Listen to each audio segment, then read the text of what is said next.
Stock market charts today look exactly like the charts did prior to October 1929. Our banks are disastrously overleveraged, and several major U.S. banks have already failed. And the CDIC, the Canada Deposit Insurance Corporation, doesn't have nearly enough money to cover depositors. Governments and corporations around the world are buying up precious metals in record amounts because they know the coming crash will make their other assets nearly worthless. While individual investors have been buying so much gold that some gold sellers are now reporting they are out of stock. You can buy precious metals at wholesale prices through New World Precious Metals at premiums substantially below other Canadian brokerages. And you can even transfer savings in your RSP tax-free. To get more information, use the link below this video to contact New World Precious Metals. They will answer any questions you may have.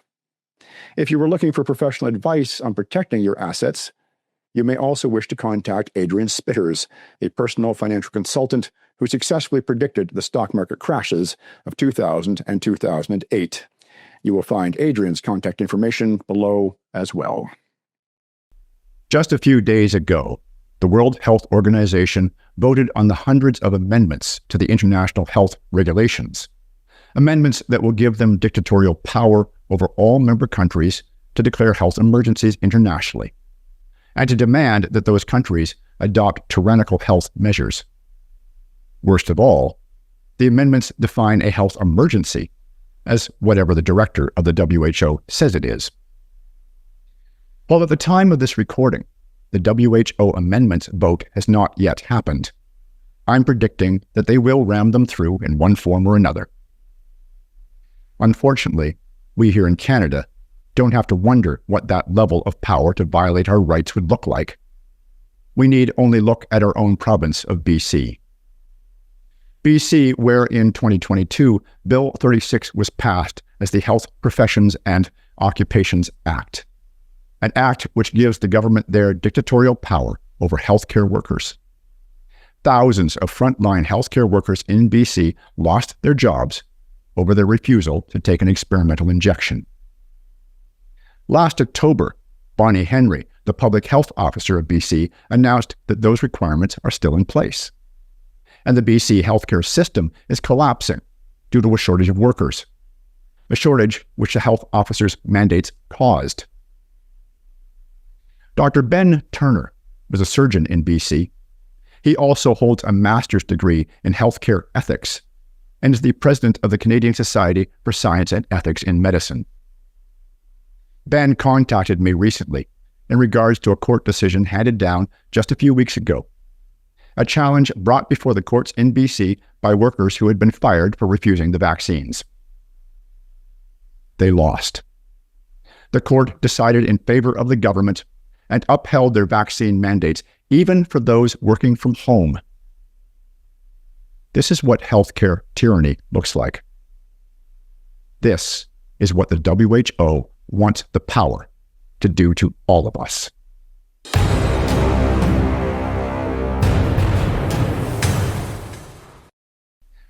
Ben, it's a pleasure to have you back on the show. Thanks a lot for having me, Will. I wish we had something better to discuss, but I appreciate you taking your time to inform us all of what's going on in BC, undoubtedly the most draconian province in the country in terms of what's happening in the healthcare system. And I think to give people a background, we're going to have to go back and talk about Bill 36, just give them a little bit of history on that, of course, for the people who are not in BC. And I've even run into people in BC. In fact, I ran into a nursing student there a year ago who had never heard of Bill 36, didn't know about it. So if you could please give our viewers that background before we get into discussing this particular case. Yeah, of course. Thanks for bringing it up. It's a very important question and underrated in its importance, actually. It's interesting, even if you look at Hansard and you look at the statements of the principles of the bill itself, they even say this is one of the most important pieces of legislation for in this chamber. And yet, isn't it interesting? Nobody seems to know about it. They speak this for themselves. The bill in question is still, I think, best known as Bill 36, although properly speaking, now it should be called the Health Professions and Occupations Act, HPOA. So we're trying to call it Bill 36 HPOA until we can shift it over to what it's really called, because there's already another Bill 36. It goes by a year. Yes. If I try to, it's 600 and some paragraphs. It's more than 10 times as many paragraphs as the preceding one. So it's hard to summarize. But if I try to summarize it, the basic thing is it ultimately gives the province, and in particular the Minister of Health, complete discretion over the whole practice of medicine in the province, should it choose to exercise that discretion. So just to pick out a couple of the most shocking things about it, it actually allows the province to regulate what a physician can, cannot, or must tell a patient on a given topic. It doesn't specify which topics those would be, so you can imagine. But I think we can make the assumption that they're referring to something like, what happened with the COVID vaccines, and anybody who told their patients, well, you might not want to do this, they lost their license. Quite possibly, but certainly set up for harsh penalties. So that's just one aspect of it. There are a number of it was advertised as a way to streamline things like discipline, make it more transparent, etc. Which you could argue about the necessity of that, but at least it's a laudable goal. But then some of the things they worked into that end include things like anonymous complaints, so you could be defending yourself against the complaint without even knowing who placed it.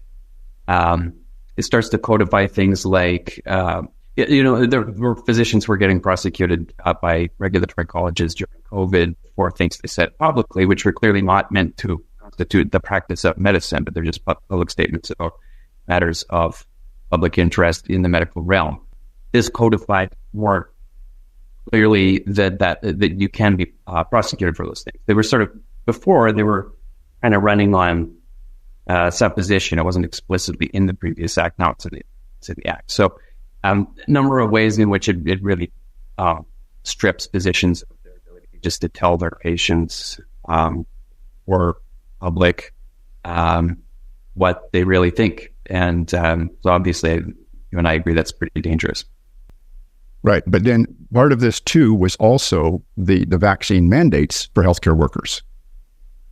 So that's another one. Is the and if you look at the debates, the recorded debates about HPOA, one of the things they wanted to do was get into legislation the ability for the province to mandate vaccinations, whatever vaccinations they thought appropriate for medical providers, because they were having trouble doing that with the existing structure during COVID. They would have liked, and they made this very clear, explicitly clear, they would have liked to tie medical licensure to COVID vaccination.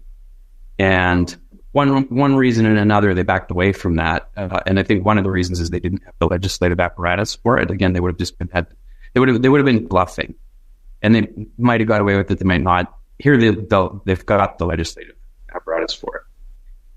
Interesting. Sorry, not to distract too much, but the bill depends a great deal on rules that have to be written later.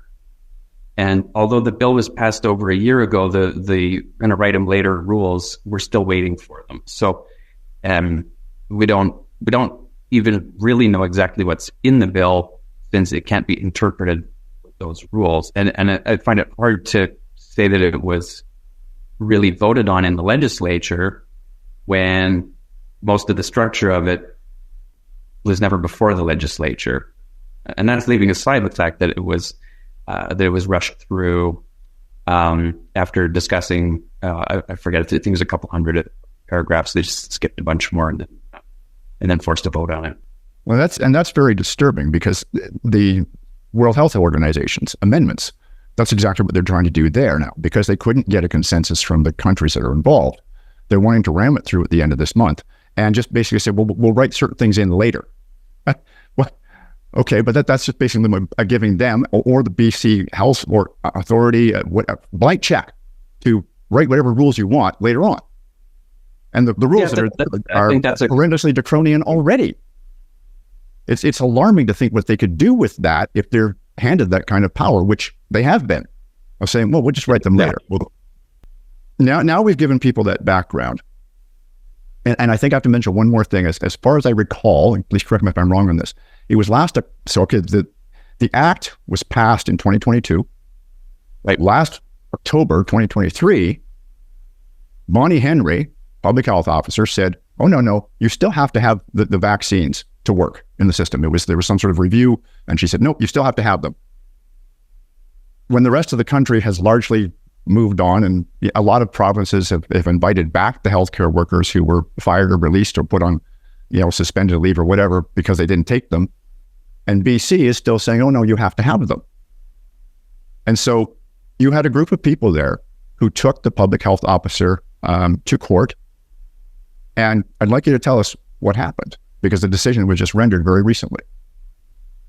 Thanks for bringing it up. So let me lay in a little background there. So you mentioned the order in October of last year. That's the most recent of a whole set of orders that cover a variety of things, but you summarize them pretty well if you say these are the vaccination mandates for working in hospital. Okay, so these are the mandates that came out about a year after the vaccines first became available, and which made it impossible for physicians, nurses, anyone else to work in hospital without vaccination. Which is why you lost your position as a surgeon. Correct. Yeah. Well, yes and no. I'm a slightly odd situation in that I was doing a great job at the time anyway, but I would have liked to transition out to a permanent job, and that became impossible. So, but many more people certainly did just flat out lose their jobs. Nobody knows exactly how many the province grants that it's. The exact figure they give is in the neighborhood of 1,500. That's in their arguments about this ruling. But it's probably quite a bit more than that, because there were a number of people who did things like take early retirement, stress leave, etc., and therefore were switched to jobs even within healthcare that didn't involve being in a hospital. Family physicians who had hospital privileges lost them, but kept practicing medicine. So it's very hard to know how many people were really lost, and I think several thousand is a reasonable ballpark. And of course, it is causing problems. One thing that they were doing, may still be doing, was shipping cancer patients to Washington because they didn't have the staff to handle them.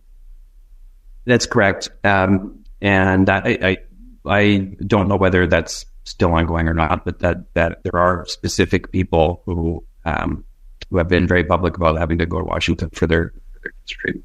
And it's that wasn't discussed publicly, I believe, by the Minister of Health. Although I admit I could be wrong on that. There's that. There's closure of rural emergency rooms. Then there's the I think the things that are a little harder to measure as well, like nursing ratios. So you could still have a hospital open, but it would have a suboptimal number of nurses, which is dangerous. But which is hard to measure, and then also being understaffed burns out the nurses that you have, which perpetuates the staffing crisis. Most of the staffing problems, I would say, are related to nurses. Yes, and I can't remember if it was BC or Ontario, but I can remember that there's a clause in the Health Act that says to the hospitals that if a nurse isn't available that day, you will replace her with another nurse so that you keep the nursing numbers up. But they can't. They don't have enough nurses. So they're violating that part of the Health Act that says you have to have enough nurses, but they can't do it. But it's their own fault. They caused the problem. Yeah, I'm not aware of the legislation on it. As I said, I can't recall if it's BC or Ontario, but I know I reported on that about 6 months back. But the point is, they're causing the problem. They caused this shortage. Yeah, and I find that really entertaining. And we might as well enjoy a little laugh because we don't seem to be getting a lot of other wins. But one of the main arguments that the health officer made in all of her orders respecting vaccination in hospitals was that it was necessary to maintain the workforce, lest people get COVID and then have to take time off work. And then, so the consequence of that is you take all of these people permanently off work. and this will fix the potential working crisis if a few people got COVID. Anyway, it's worth it for the chuckle. Yes. Okay, so that brings us up to this suit that was brought against the public health officers by, I believe it was, and correct me if I'm wrong here because you know the details better than I do, people who lost their positions due to the vaccine mandates. Right, and it's a bit of a complex case. So it's with a number of people involved in it. Okay, so it's a judicial review, which is essentially a way of holding governing bodies accountable for decisions they make that affect the public interest, but without a flat-out lawsuit. There were several parties to it. Different parties had different approaches to tactics, but ultimately we're all taken in the same ruling. The reason we're talking, of course, is that I happen to be at the moment the president of the Canadian Society for Science and Ethics in Medicine, which is a society that helped with the fundraising for a couple of the petitioners. I'm not one of the petitioners myself, but a couple of members of our society are two of the petitioners. And so the question was basically, was the mandate reasonable? And more particularly, was it reasonable going forward from that? So there's the initial mandate, then it was renewed several times, and then most recently, as you mentioned, in October last year. So ultimately, was that most recent renewal of the mandate reasonable in light of the science surrounding COVID vaccination? That's the approach that our set of lawyers took. The Justice Center for Constitutional Freedoms was also involved, and they took, as they always do, it's their mandate, took more of a constitutional approach to it with a different set of petitioners. And ultimately, to sum up, we pretty much lost on everything. So yes, it was thought that the mandates were broadly reasonable, with the one small exception that if people were able to work completely remotely, the health officer had to reconsider those mandates. Not that the mandates were completely scrapped, just that the health officer has to reconsider them. Yes. Yeah, and so I'd like to get into certain areas of the decision that came from the judge, because I just, I got to admit, Ben, I find it difficult to believe some of these things. And let's talk first about that charter challenge that the JCCF did. And the judge ruled that it was not an infringement of their Section 7 charter rights, security of the person. Now, the reason why that one bothers me so much, and I've been harping on this now forever, because this is hardly the first time that a court has said, oh, no, it's not a violation of that. And the lawyers have argued over what is meant by security of the person. And it's very interesting that the Honorable Brian Peckford, who was the third Premier of Newfoundland, the sole surviving author of the charter, I know him well. I've talked to him about this. And I think another important note to put in there is that when the JCCF and Brian Peckford brought their suit against the federal government for the travel ban, they refused to let Brian Peckford testify. Why? Well, because he knows exactly what was intended. So I want to just get on this here, because it says that the judge here is saying that it's not a violation of their Section 7 charter rights, security of the person. Now, I asked Mr. Peckford directly, when you wrote security of the person, you and the other premiers, when you wrote that in there, did that include your right to make a living? He gave me a one-word answer. Yes. So right there, that's a violation of their charter rights. Whether the court wants to say that or not, one of the last surviving author of the charter says, yes, it is a violation. You can't take away their right to make a living. So I think that's the first thing that I want to just mention, because it just seems ridiculous. But I wanted to get into this particular case. And there's 3 key findings that are in the summary. I'd like to address them one at a time, because every single one of them I tell you, I wish I was a lawyer, because I could stand in the courtroom and just tear these things apart.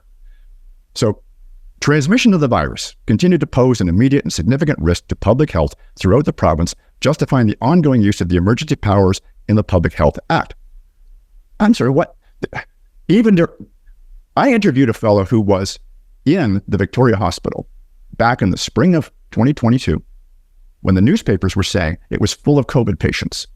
He has video, which, by the way, is in that interview, walking through the COVID ward. It's empty. So the conclusion I have to draw from this is that the court is taking all of this on what's called judicial notice. And we keep running into this, where the court says, well, we're just going to accept what the government says is being true, what the public health officers say is being true, because, we're not physicians, so we don't know. But that seems to me a very dangerous direction for our courts to be going in. It always used to be based on, well, what are the facts? And until the judge knows the facts, they can't make a ruling. They're not even asking for the facts. They're not asking for the government to substantiate what they're saying.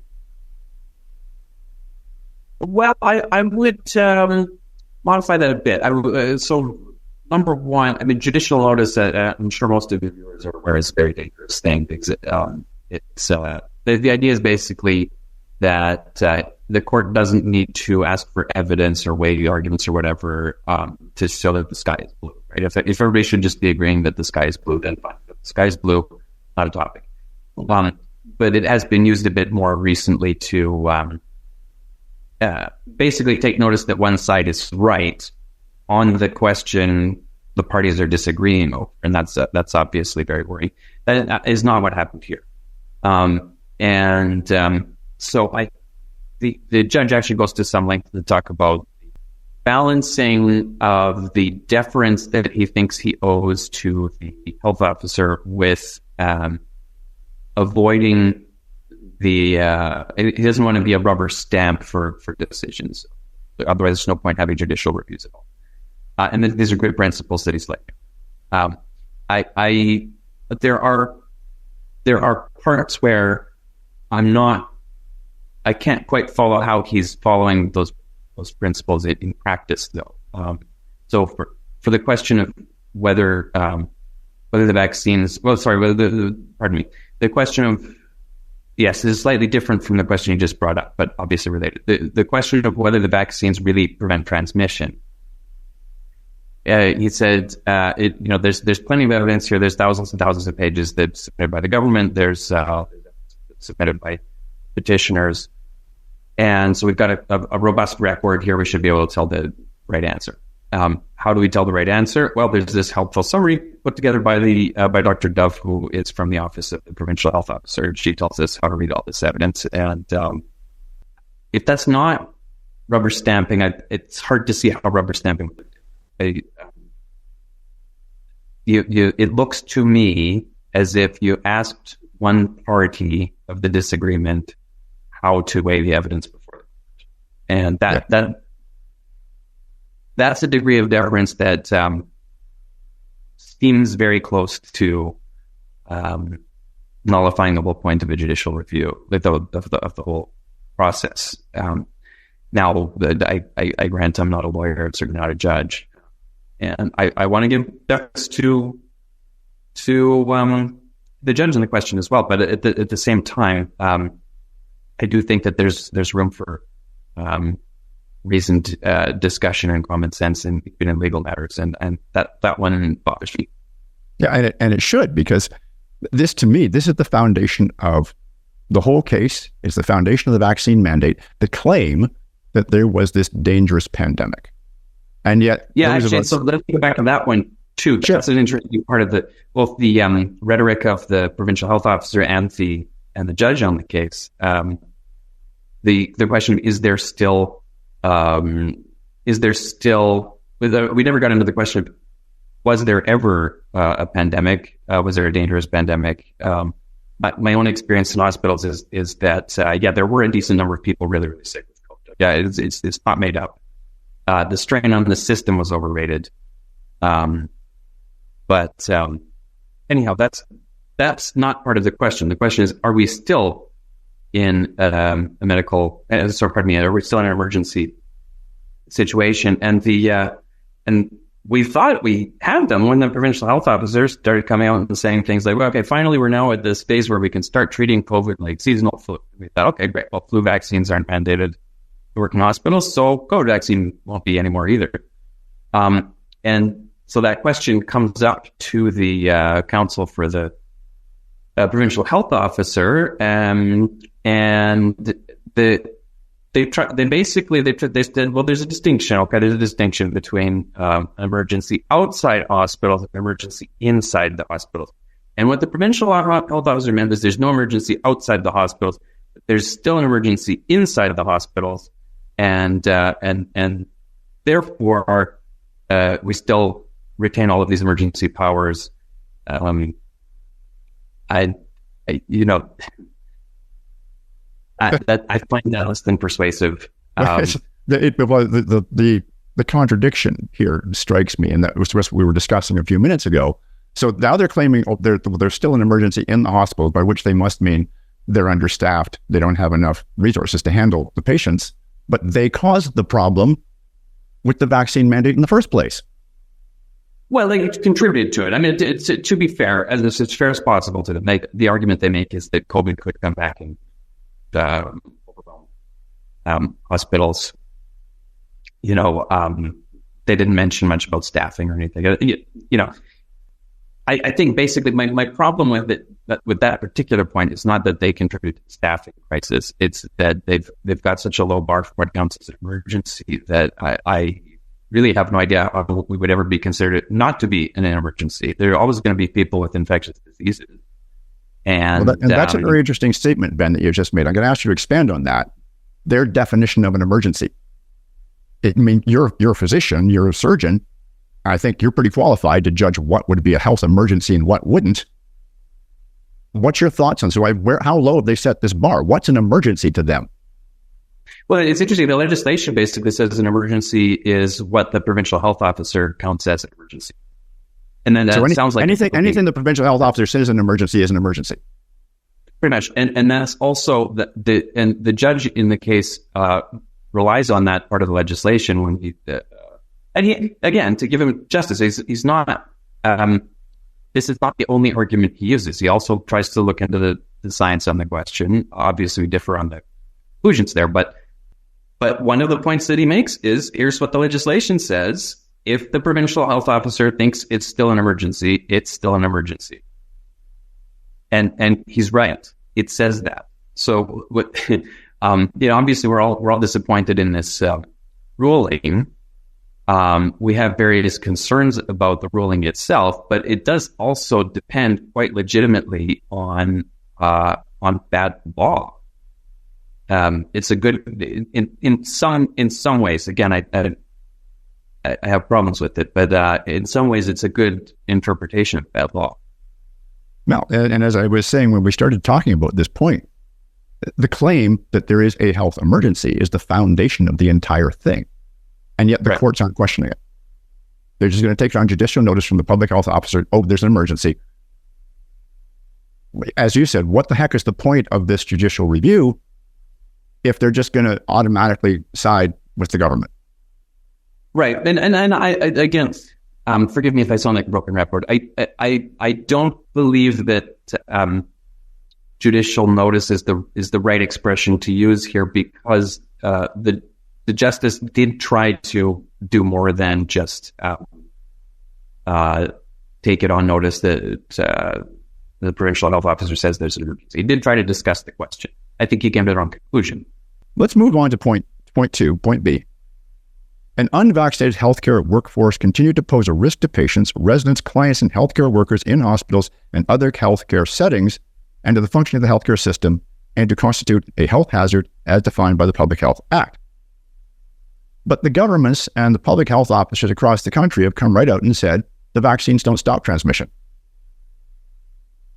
Yeah, I don't believe that the provincial health, I don't believe that BC has made any statements like that, although they imply statements like that, because the mandate in question respects the initial series of vaccination. So if you had the first two jabs back at the beginning of 2021, you're still good. You're still okay to work in hospital. Whereas at the same time, they're pushing very hard for people to get booster after booster because the initial series doesn't work, or at least doesn't work anymore if it ever did. And they want to have it both ways. Even that comes up in the ruling. And I won't try to drag you through the stick handling that makes the initial series good enough for people who work in hospital, but not good enough for people who might get sick in hospital. Good enough that people can work in hospital, but bad enough that we have to really strongly encourage people to get the next one because the worker doesn't fit. And unfortunately, that was not decisive in that view. And I'm sorry, but I've got to harp on this because I wasn't there. And you're being very fair, Ben, and I appreciate that. You're being very fair to the judge, and I want you to continue to do that. But as an outside observer, I got to tell you, this is really starting to tick me off because I very recently interviewed Dr. Geert Vanden Bossche. He's a virologist. He's an expert in vaccines. He used to work for Big Pharma. Heck, he used to work for Bill Gates' Gavi before he figured out that these organizations did not have the people's best interests at heart. And even he's not, he says, I'm not an anti-vaxxer. Obviously, he has a problem with the mRNA vaccines because we know the damage that they cause. But he talked about this. He says, even if you forget about all the damage and you just look at the vaccine itself, one, what we've got out there is a vaccine that's for the original Wuhan strain. So you just said a couple minutes ago, they ruled if you had 2 shots back in 2021, you're fine. Except that was for the Wuhan strain, which is long gone. Long gone. Yeah, they don't even make that. That's not going to provide any protection at all whatsoever. Nothing. Yeah. And so once again, the logic here does not hold up. It says to me, and I'm sorry to keep harping on this because I almost feel like I'm taking an opposing viewpoint to what you're saying because I don't like what this judge has come up with. Did the judge not ask any of these questions? Because the science is all there. There's plenty of experts who would have told him what I just said to you, to our viewers. Okay, so the question is, did he look at the science around? Yeah, I mean, that's one of the problems that I have with the ruling is I think that's where he just like a little too much deference or health officer.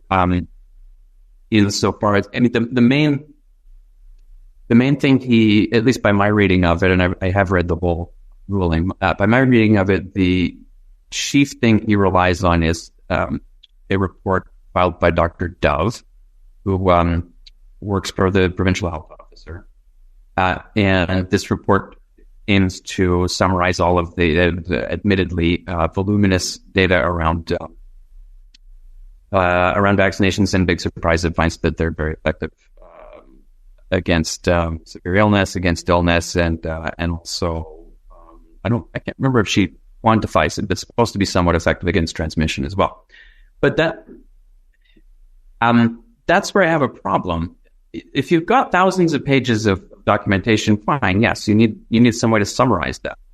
But if you assign that summary task to one of the parties in the dispute, then you've already decided who won. I just, it doesn't seem to me that the principle of not rubber stamping the thing was completely followed to the end.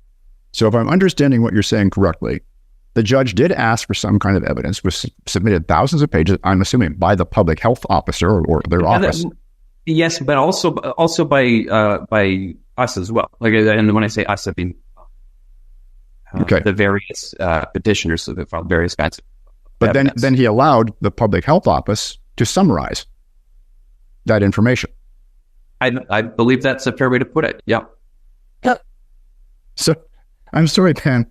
I'm finding this a little hard to believe. So you're telling me that this judge... Maybe let me try to be just the teensiest bit more, correct myself just a tiny bit there.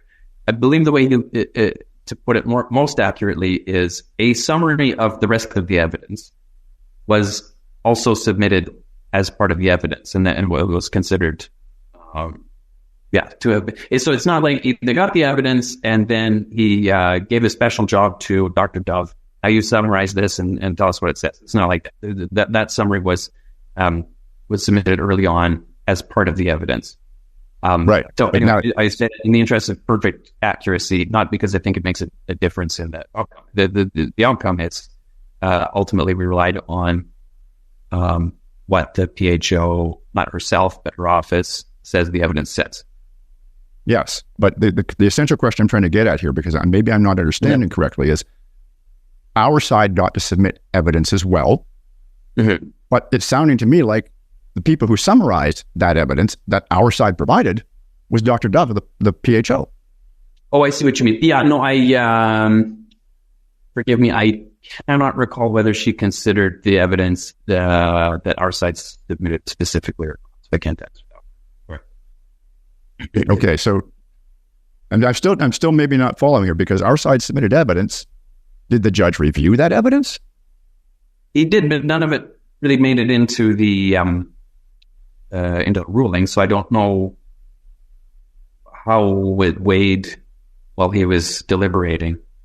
And do you know the details of what was in that evidence that was provided? Yeah, largely about a lot of it was just turning the PHO's things back on herself, like the fact that now we're considering COVID to be roughly equivalent to flu, but obviously there was more. That's rhetorical, but also important. But then there were also detailed reviews of how the initial vaccination series doesn't protect really particularly against anything anymore, but it's still, which they granted, partly granted, I should say.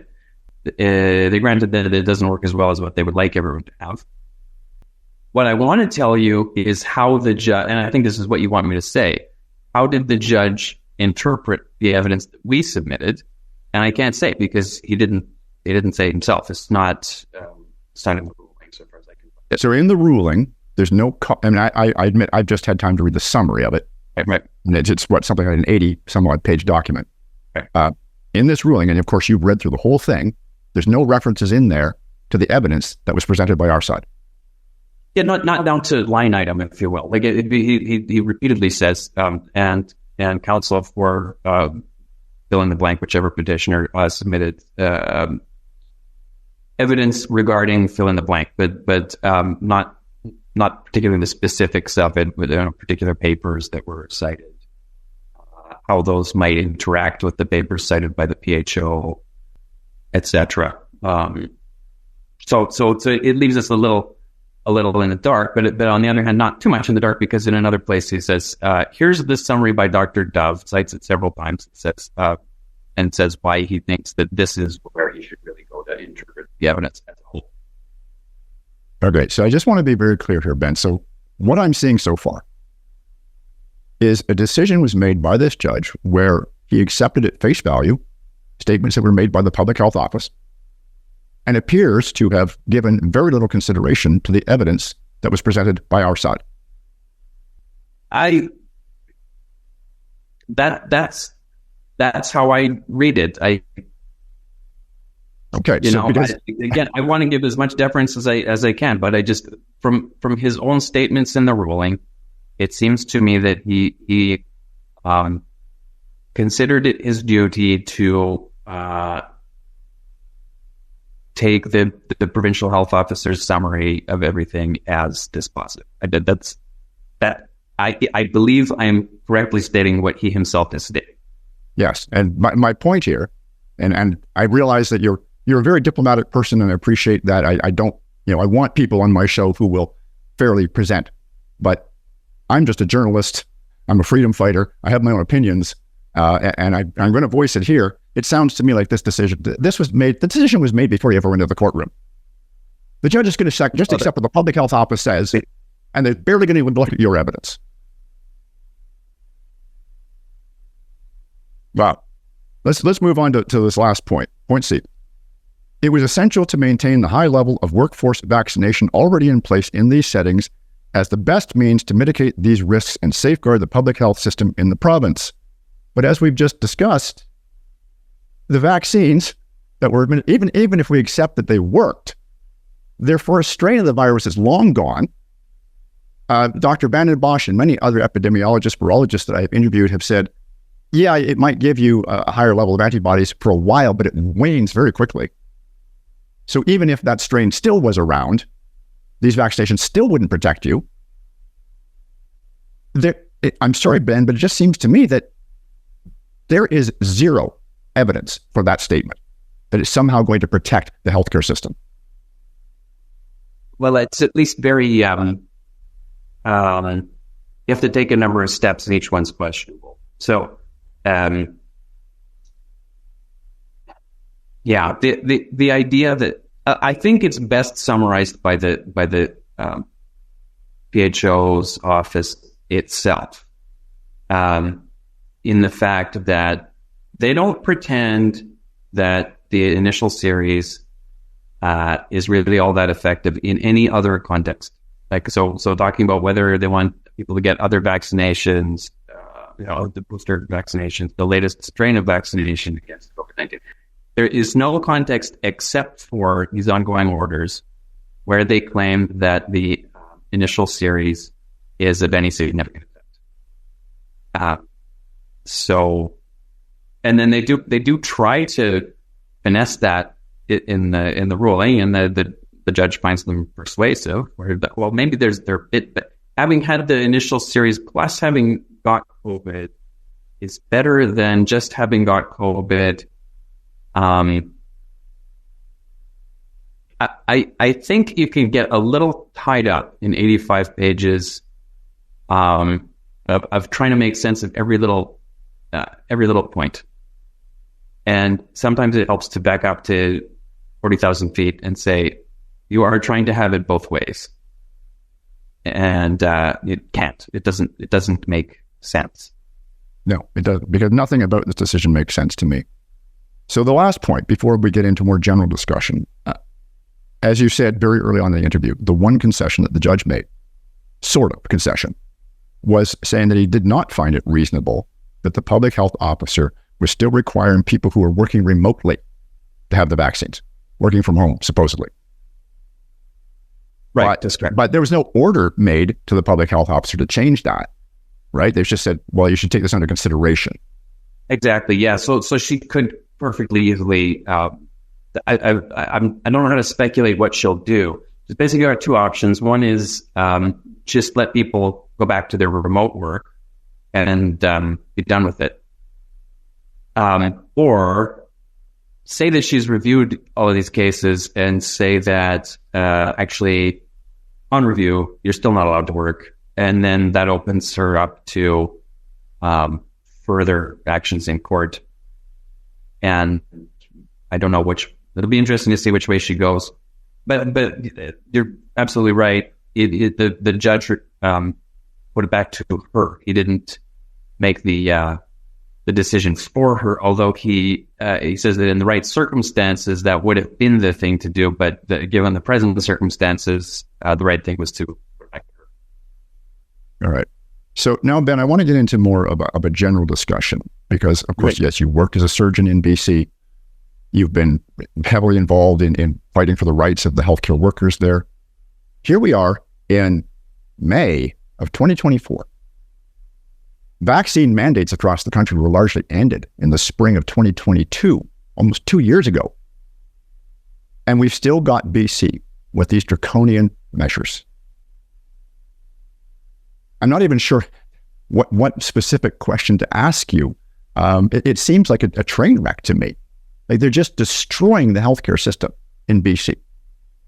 Where do you see this going if they keep doing this? Because I don't know how to harp on it enough. I don't see any justification for this decision whatsoever. Well, BC's in a really tough place. I mean, and it's not even all down to this ruling. I mean, the fact that we even had to take this to a judicial review is part of the problem. The legislation backing the whole thing up is a problem, and the legislation is going to get much worse once Bill 36 is finally it's enacted. I don't know what the right word would be, but once it's officially in play. And on the one hand, I know many people who've left the province for other provinces, other countries, some physicians, some nurses, some others. And I think at the beginning, a lot of us would have liked to come back. And when we've seen the way things have developed in general, quite aside from the hospital mandate, I'm not sure we want to come back anymore. It seems like it's set up for the next thing to go wrong. Whereas a lot of the country seems to have just moved on, trying to forget what happened. This is not a great approach either, but at least it's better than pretending it's still 2021. As you say, there's no other provincial. Nova Scotia was the last holdout, and they dropped their mandate a little Ontario is a little different because they don't have a provincial mandate, but so many hospitals have their own mandates that it's not unlike having a provincial mandate. Yes. But you're right. BC is the only one left that has a province level one, and it'll drop too. It will. But the question is just when and how much damage will have been done by then. And when it just try to be as optimistic as possible. When it drops, this particular type of transgression will not happen again. That's my. They had one chance at this, and they took it, and they're not going to get away with it a second time. I don't think, not in our lifetimes. Right. Now, one of the things that you said to me when you contacted me to bring me this information was that they're trying to do this quietly, sort of slip it under the rug. And that's the reason why we're doing this interview, so at least some Canadians will be informed about what's going on. That implies to me that they know their decisions aren't justified. Why would they be trying to keep them quiet if they felt they could completely justify what they were doing? Yeah, you would think there'd be some big news release. Maybe there's been one and I've missed it, but I don't think so. Some big news release. Hooray, Bonnie wins against horrible anti-vax gang of doctors and experts. I haven't seen such a release. Maybe dismissed it. And I think you're right. I think it's more just they want to let this go away. Maybe they even have a plan for when to take the mandate off. And just hope that by then people have forgotten about it and the really annoying doctors will all have left the province. But again, I can only speculate. All right. Last question, Ben. And I realize you're not a politician, you're not a public health officer, but you've watched all of this unfolding throughout your career. And it seems to me a big part of the problem is the system itself. The way the government healthcare system is structured almost lends them this ability to take on this sort of tyrannical power. If you were in a position to fix this, if you were in government and you could pass legislation, how would you fix the system so this kind of thing can't happen again? Number one, repeal Bill 36, the Health Professions and Occupations Act, because that, like, we had enough problems under the previous regime. The opportunities for misdeeds will be much, much, much greater. There's one thing I could change, that would be it. But I would also have to re-examine some of what was in place under the previous Health Professions Act, because there's some of those things in there that are worrisome and that nobody ever really thought about because it didn't think it would come up. Such as? And then in 2021, especially, 2020 really, if we want to talk about lockdowns, for example, push came to shove and things started to matter that looked like they weren't going to matter. And so there are a bunch of bullet points, but you could summarize by saying the emergency powers of the provincial health officer and of the Minister of Health should be drastically curtailed. There was a while there where it really seemed like Bonnie Henry was the premier. Yes. Every major decision in the province was made by her, and that is never appropriate. Even if you could have a real emergency, a major war or something, I suppose a pandemic, but something where the normal slow structures of society have to be sped up, and you need one person making a lot of decisions. That should be a politician, believe it or not. I don't like the idea very much. That's why we don't have emergencies very often. But that should be a politician. It should be somebody who is responsible for all aspects of society, like whether people can, get to work, whether the buses are running, what the strain is on the hospitals, fine. But all aspects. When you turn the whole government over to the provincial health officer, her job is to think about one small aspect of society. And so very fairly, she will kind of ignore the rest of society because people have told her, your tiny chunk of it is the only thing that matters right now. Go. And so the possibility for that to happen needs to be completely expunged. Yes, and I agree with you. And none of us like the idea of one person being in that sort of dictatorial position. But if it's a politician, at least we elected our dictator. Right. Rather than having them appointed over us and then being given this blanket power. Yeah, no, I agree. And emergencies are, even legitimate emergencies often become pretexts for decades-long tyrannical rule. I mean, that goes back to ancient Rome. We know this, right? But at least let's not give it to someone who's supposed to have such a narrow focus. Yes. Ben, thank you so much for taking the time for this interview, for notifying me of this case, which I had not been aware of until you emailed me on it. It's vitally important because, and not just because, BC is a big part of Canada, and we should be concerned with what's happening in one of our provinces, but what I'm seeing here is very much a parallel with what the World Health Organization is trying to do with their amendments. And they passed those. And as we were discussing earlier, well, a public health emergency is whatever the public health officer says it is. The WHO passes those amendments, and a health emergency is whatever the director of the WHO says it is. And that puts us in a horrendously vulnerable position where somebody outside our country is now dictating to us how we can live, where we can go, what vaccines we have to take. And so I'm seeing what's happening in BC as the canary in the coal mine for that. And we're seeing it fall apart because of that. Yes. No, I mean, and maybe the only way out is down.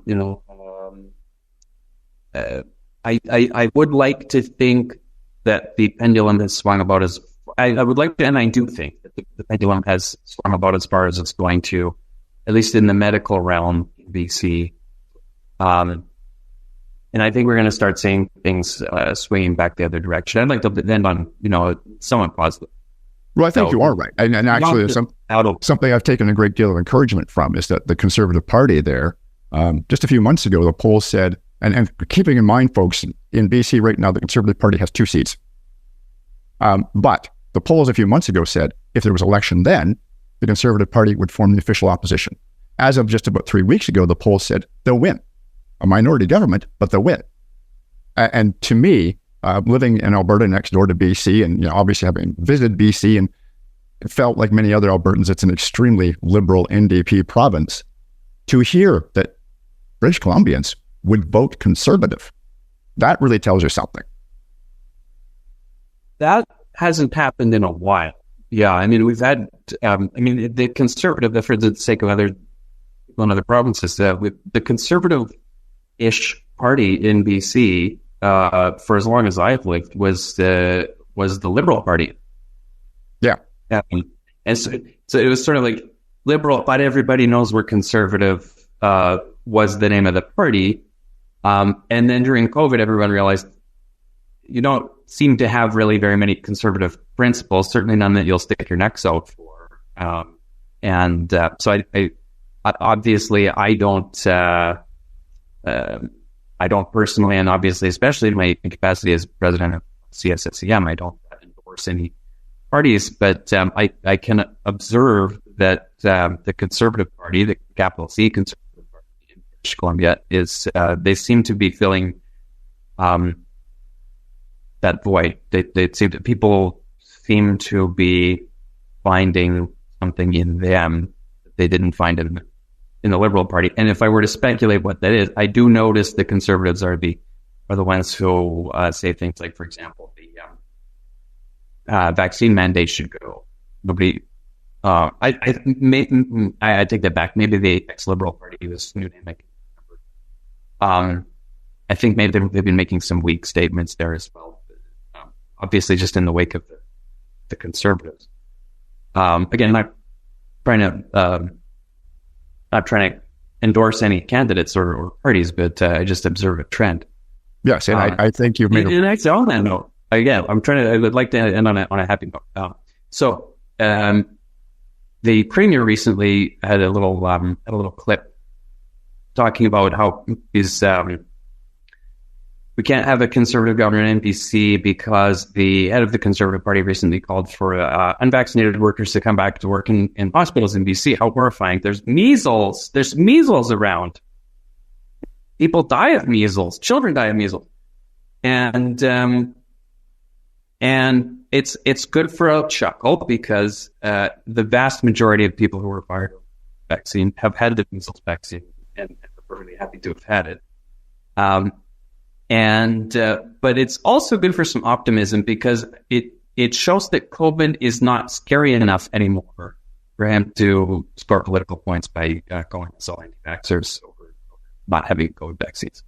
Yes. And I wanted to just add one last point because I thought it was very perceptive what you said about how historically the Liberal Party in BC was the Conservative Party because, of course, they were right of the NDP.